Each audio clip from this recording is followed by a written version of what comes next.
Just MA പാസ്സായി തൽക്കാലത്തേക്ക് വന്ന ഒരു ലെക്ചറായിട്ട് വന്ന ഒരു പുതിയ മിസ്സായിരുന്നു. ടീച്ചറിനും അറിയില്ല ഞാൻ നാടകത്തായിരുന്നു. അപ്പോൾ ടീച്ചർ എന്നോട് 1 മാസം കഴിഞ്ഞു, എന്നാലും സാരമില്ല, നിങ്ങൾ BAക്ക് ഇതെല്ലാം പഠിച്ചിട്ടുള്ളതാണ് എന്ന് പറഞ്ഞപ്പോൾ ഞാൻ പറഞ്ഞു ഞാൻ BA ആയിരുന്നില്ല, BCom ആയിരുന്നു.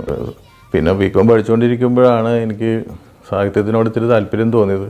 അപ്പോൾ BCom ആണ് കൊമേഴ്സാണെന്ന് പറഞ്ഞപ്പോൾ ടീച്ചർക്ക് വളരെ നിരാശയായി. ടീച്ചർ പറഞ്ഞ് പിന്നീട് കർണശരാമായണം എടുക്കുമ്പോൾ ഒരു മണ്ടൻ വിദ്യാർത്ഥി എന്നുള്ള രീതിയിൽ എന്നെ ഭയങ്കരമായിട്ട് ഫോക്കസ് ചെയ്യും. എന്നോട് ഇങ്ങനെ പലപ്പോഴും പല കാര്യങ്ങൾ അടിച്ചേൽപ്പിക്കുന്ന പോലെ ചോദിക്കുകയൊക്കെ ചെയ്തപ്പോൾ എനിക്ക് ചെറിയൊരു ബുദ്ധിമുട്ട് തോന്നി. അപ്പോൾ ടീച്ചറുടെ ക്ലാസ്സും ലെക്ചറിങ് കാണുമ്പോൾ പാഠ്യവിഷയം തർജ്ജമ പോലെ പറഞ്ഞ് ക്ലാസ് എടുക്കുന്നു എന്നല്ലാതെ കൂടുതൽ അതിനെക്കുറിച്ച് ധാരണയില്ലെന്ന് എനിക്ക് ബോധ്യപ്പെട്ടു. അപ്പോൾ ഭാഗ്യവശാലും ഞാൻ ആ സമയത്ത് രാവണനെ ബേസ് ചെയ്തിട്ടൊരു നാടകം എഴുതണം എന്നുള്ളൊരു ആഗ്രഹത്താൽ ഞാൻ ഈ കമ്പരാമായണവും വാൽമീകി രാമായണവും ഒക്കെ റെഫർ ചെയ്തിട്ട് നോട്ട്സുകളൊക്കെ ഇങ്ങനെ തയ്യാറാക്കിക്കൊണ്ടിരിക്കുന്ന സമയമായിരുന്നു.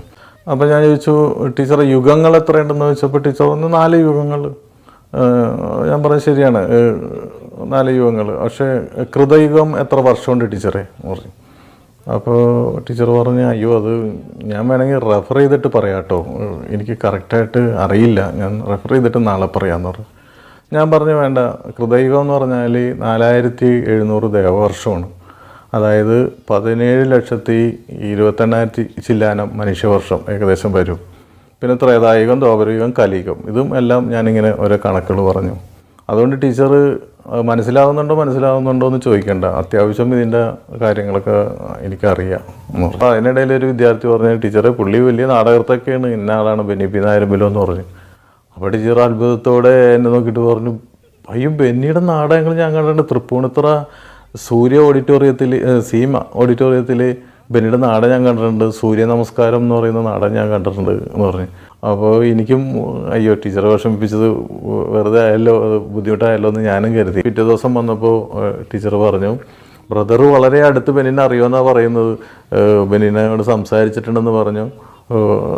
അതിന് ശേഷം എന്ന് പറഞ്ഞാൽ പിന്നെ ടീച്ചറും ഞാനും വളരെ ഫ്രണ്ട്ലി ആയി. പിന്നെ എന്തെല്ലാം ക്ലാസ് എടുക്കുമ്പോഴൊക്കെ എന്നോട് ഇങ്ങനെ അല്ലേ ശരിയല്ലേ എന്നുള്ള രീതിയിൽ ചോദിക്കും. ഞാൻ പറഞ്ഞു അയ്യോ എനിക്ക് നാടകം എഴുതാൻ വേണ്ടി ഞാൻ റെഫർ ചെയ്തതുകൊണ്ട് എനിക്കത് എല്ലാം ഓർമ്മയുണ്ടായിരുന്നു മാത്രം, ബാക്കിയുള്ള പൊതുവിജ്ഞാനത്തിലൊന്നും എനിക്കത്ര അറിവില്ല, അതുകൊണ്ട് ടീച്ചർ അങ്ങനെ ചോദിക്കേണ്ട, എനിക്ക് ഈ സംഭവം ഞാൻ നാടകം എഴുതാൻ വേണ്ടി കുറേ റെഫർ ചെയ്ത് വെച്ചിരുന്നതിൻ്റെ ഒരു ഓർമ്മയിൽ ഞാൻ പറഞ്ഞെന്നുള്ളൂ എന്ന് പറഞ്ഞിട്ട് അത് ടീച്ചറായിട്ടുള്ള ആ ചെറിയ നീരസമൊക്കെ അവിടെ അവസാനിപ്പിച്ചു. ആ സംഭവം മനസ്സിൽ കിടന്നത് ആണ് ഞാൻ മറ്റൊരു രീതിയിൽ ഈ വാഴുന്നൂരിൽ സുരേഷ് ഗോപിയും ഈ ടീച്ചറായിട്ടുള്ള സീക്വൻസിൽ ഞാൻ വർക്ക് ചെയ്തത്.